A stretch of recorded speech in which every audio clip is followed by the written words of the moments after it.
to the last paper of this session, Elifnur TERZİOğlu is presenting her paper, which is titled Digital Racism, the COVID-19 Pandemic Process. Hello everyone, I want to talk about the digital racism firstly, then I want to share my presentation. But first of all, I want to introduce myself. I'm Elifnur TERZİOğlu. I'm a doctoral student at Atatürk University, Department of Public Relations and Publicity, and also working at Atatürk as a technology transfer office specialist. Now let's talk our studies. We live in societies dominated by the media. They influence attitudes, prejudices, people's capacity to act. The information and image brought into our homes each and every day go a long way towards shaping our understanding of the world in all its cultural, ethnic, and religious diversity. As listeners, viewers or readers, we are affected by the media, and the media's ability to influence us is growing all the time as the speed of communication increases. The range of virtual media worlds extends and the power of the internet takes hold. Our societies are called open more and more to examine the influences of the media and to shape its effects in a positive way, especially in terms of how we deal with the cultural, ethnic, and religious diversity, particularly when we confronting racism, xenophobia, and political extremism. Digital world has proved to be an effective instrument in eliminating some forms of racism. Some groups seem to remain more vulnerable than others to hostility, including that expressed in the media, but the others not, of course. The concept of racism, which is basically spreading xenophobia, has brought the COVID-19 pandemic to the digital environment along with the digital world. Posts containing story and hate speech on social media have begun to be made against China, where the pandemic emerged. The coronavirus, which started in Wuhan, China, spread all over the world in a short time. That caused a global health struggle around the world as of 2020, and in this process, countries took various measures above national and international levels to reduce the number of cases and death rates, and also they tried to keep the social effects of the pandemic process under the control. The COVID pandemic has caused transformations that change lifestyles, not only in the field of health, but also in many areas in communication, education, business, and social life. Racism emerged as a concept that maintains its existence in different ways in every period and continues as a social problem. Individuals and groups reach much more people easily, and this cause to racism becomes digital and spreads xenophobia.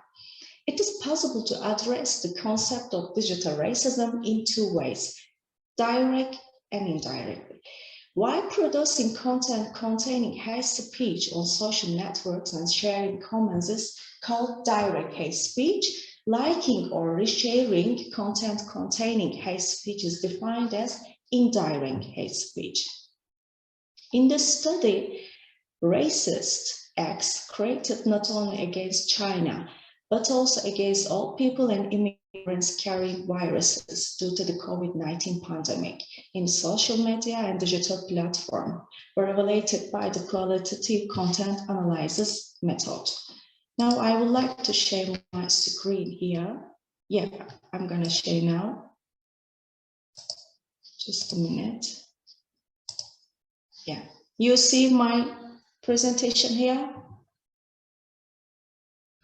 Yes, we can see. Yeah, okay.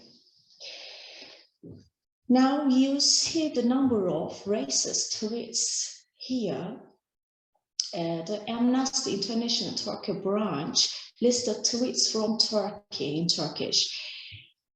It was determined that about 7,000 racist tweets were sent between 29 March and to June 2020. This is also invisible part of the iceberg. And likewise, people of Chinese origin living in the Netherlands, Canada, France, Australia started a petition on the internet, claiming that they were humiliated, discriminated against, and ridiculed due to the coronavirus pandemic, and they signed a digital signature with the slogan, "We are not virus." Although these reactions received high interaction, unfortunately racist tweets continue to be posted on the digital platform, not only for Chinese, but also the people, immigrants, over the COVID-19. In Singapore, which is the one of the wealth countries of the Far East, a petition campaign has started to ban the entry of Chinese citizens of the country. The hashtag blame China, China's virus, Wuhan virus, Chinese don't come to Japan on Twitter has become one of the most trended topics. Not only citizens, but also the politics also using the Chinese virus repeatedly. The worst offender was President Donald Trump, who repeatedly used these terms at rallies, in press conferences, during presidential debates at the United Nations and on Twitter. Nearly 7,000 tweets containing nearly 1.3 million hashtags the week before and after the president's tweets on March 16, 2020, to see whether his use of terms of China's virus have led others to use anti-Asian language on Twitter. Since January 2020, Black, Indigenous, Latins, Asian Americans, African descent, Pacific Islander, immigrants, and refugee communities have been harassed, yelled at, attacked, and stabbed not only on social media, but also in the stores, restaurants, buses, subways, and also in their own neighborhoods. In this study,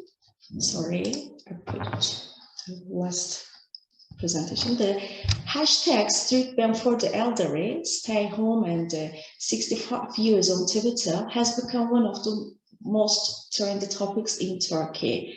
It is seen that the most tweets were sent in March 2020 during COVID-19 pandemic.